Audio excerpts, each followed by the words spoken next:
Hi GTU family, it's Angie Cartwright, and I wanted us to drop in a little bit and talk about a few topics. And we've done several videos, and in this video what I wanted to do was talk about what it really is like to grieve. You know, what is it like behind the walls of the house? What really happens that people don't really discuss? And I have been working with grievers for quite some time now. I myself am one, and you know, the thing I can do is share my experiences. And I think the reason for this video is to really allow the community or society to know what it's really like. I think that, you know, there becomes this wall between someone who is grieving and someone who is not, whether it be a friend or a family member. And you know, as we said, grief is unique and it's individual, and it's in some sense taboo. And what I mean by that, you know, is that it's really just not talked about. And so today I'm going to try to do that. And you know, this is for those people who can't speak. You know, I hope that if you have a friend that's grieving and you really don't know what to do, and you're getting frustrated with them and you're worried about them, that this might give you a little bit of an insight and maybe calm you a little bit, I hope. So, you know, the first experience that I can tell you that really took me to the depths of hell was when I was in a wreck with my husband. I was 21 years old, and we had a car wreck, and it was a bad car wreck. It was end over end, and I think I'd been married about a year. And you know, that night, or actually, excuse me, that morning, finding out that, you know, he was deceased and I was alive, I've never felt that kind of hell in my life. And so what was it like for me? Well, first of all, I think what really I struggled with was being alive. I think that I went over in my mind, why him and not me? And most people would say, you shouldn't do that to yourself. Well, I understand what you're saying. You don't want me to harm myself. You don't want me to beat myself up. But the fact of the matter is, I'm still doing that. And that continued on for a long time. And, you know, at that point in my life, I used a lot of drinking to help numb the grief that I was having. Everywhere I looked and everyone I spoke with really didn't know what to do for me. And, you know, that's kind of frustrating. And you know, and I heard all those things, you know, time heals all wounds and all that kind of stuff. And every time I'd hear something like that, basically what it would do was shut me off from speaking with you. And that's not really a personal thing. What that is that my heart was completely shattered.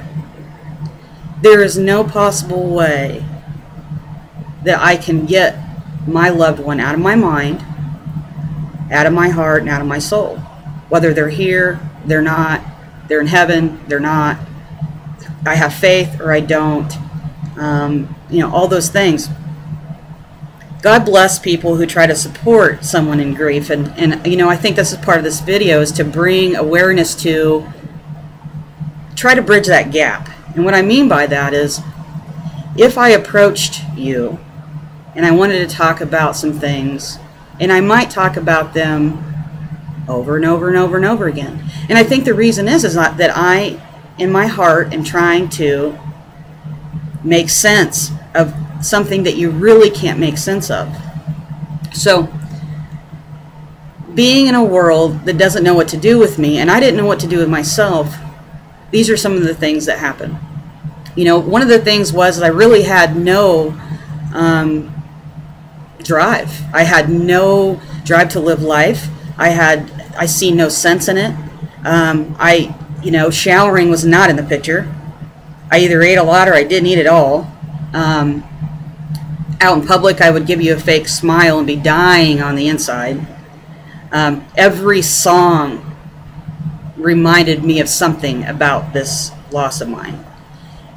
I mean, cleaning my house, you know, going to the grocery store, driving in the car, fights, movies, just constantly consumed with thoughts and feelings and memories of this person. And you know, I think the one thing that I had to realize, and I have realized, is that we don't grieve just the loss itself. I grieve the past, I grieve the future, and I grieve the now. And so it can be so complicated. You know, one day I could be way in the past, maybe just even that morning, and by afternoon I'm in the future going, oh my gosh, you know, how am I going to do this? And so, you know, I didn't take care of myself. And if there were people in my life that were real close to me and they would get aggravated with me, I pretty much just kind of pushed myself away from them. And I think part of it was because I didn't want to harm them. You know, I went through, and I bet a lot of us can agree, something like purgatory. You know, I dreamed, you know, nightmare after nightmare. Nights were tough because you were alone. The mornings were worse because here we are again. And honestly, you know, this took almost 6 years for me to find some peace in my life, to find reasons to move on. You know, there were many times where I contemplated taking my own life, to be with him, to leave this world because I didn't feel like I deserved to live. And that's difficult. It's difficult to say, but it's the truth. And so what I would say to you, if you are a support person of someone in grief, is that listening to them is just the most beautiful thing you could ever do. It's kind of like validation. You know, if I say, you know, if I'm sitting down with you and I'm talking to you and I say, you know what, man, last night I had this crazy thought, you know, I couldn't go to sleep because all I could think about was, you know, how cold it was outside and how I'm in this warm room, you know, in my warm bed, and they're not. And instead of saying to me, you know, Angie, you shouldn't think of those things, let's just say, you know, I'm sorry that you feel that way. And just keep listening. You know, it's not going to ruin them by talking about those things. I know it can be uncomfortable. I know that we feel powerless to help them. I myself, as a griever, or of helping grievers, have felt like, oh my God, what am I going to do? You know, you want to bring them peace. You want to show your support, and you can't. And I think the other day I had a friend of mine I've known for 10 years, and her son was murdered. And you know, she's not on my grief sites yet, and she knows what I'm doing, and she's my best friend, and in some sense I've lost her to grief. And I understand that. I don't chase her around, and I'm not offended that I'm not speaking with her. But after a while, she did show up. I was working one day, and out of the blue, I hear this screaming, you know, her screaming coming up the stairs and throwing herself on me. And I myself felt uncomfortable about that. And what happened was beautiful. The things that I taught, I had to put into action. You know, I just held her, and I held her, and I held her, and I held her. She got angry, and I listened.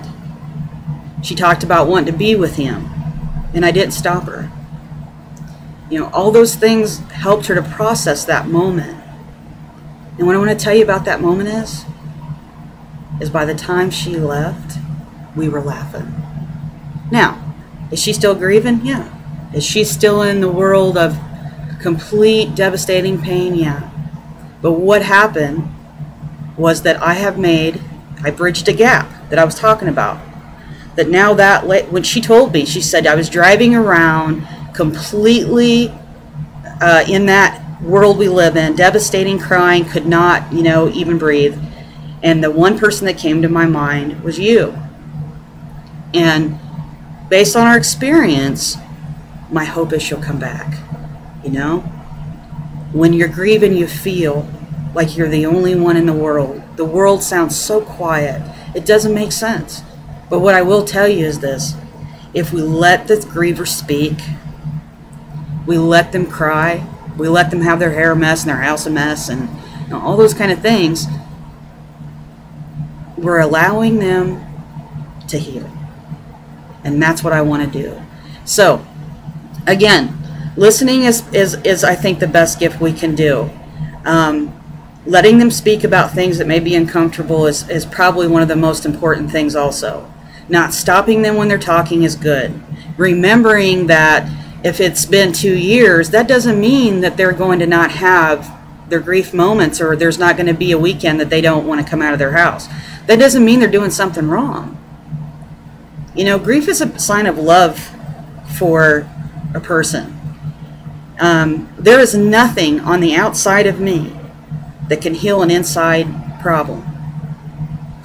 I can't keep busy enough or do anything enough to not feel the loss of my loved one. And I think we, you know, with good intentions, we try to come up with these ideas. I'm not saying that keeping busy or getting projects or, you know, putting our time somewhere wouldn't help the griever. But what I'm saying is we need to allow them to make the decision themselves. When I decided one day that I was going to fight for me because no one else would, that was a moment in time that changed my life forever. But I myself had to come to that decision. I'm not saying there aren't times when there is very, very, very bad signs that someone's going to harm themselves and we need to jump in, because there are. But what I'm saying is me making the decision to live and heal has to come from within me. And when it does come, it's probably the most powerful feeling in the world. I'll end with this. I remember the day that I went back to the wreck site. Like I said, it was back in 1996, and you know, there's no gravestone site. He was cremated, but I went back to that road, and I had a letter in my hand that I had wrote, and I looked, and I could hear how silent it was, even years and years later, because you'll never forget it. It's always with me. I can hear it today, right now. And I thank him for giving me life. But it took a long journey. So, thank you for being a part of my journey. You're welcome to inbox me on how I do my grief work. I would love to hear what you do. It's been an awesome journey with the GTU family. And remember, honoring someone's journey is validating that they mean something. Their loved one meant something.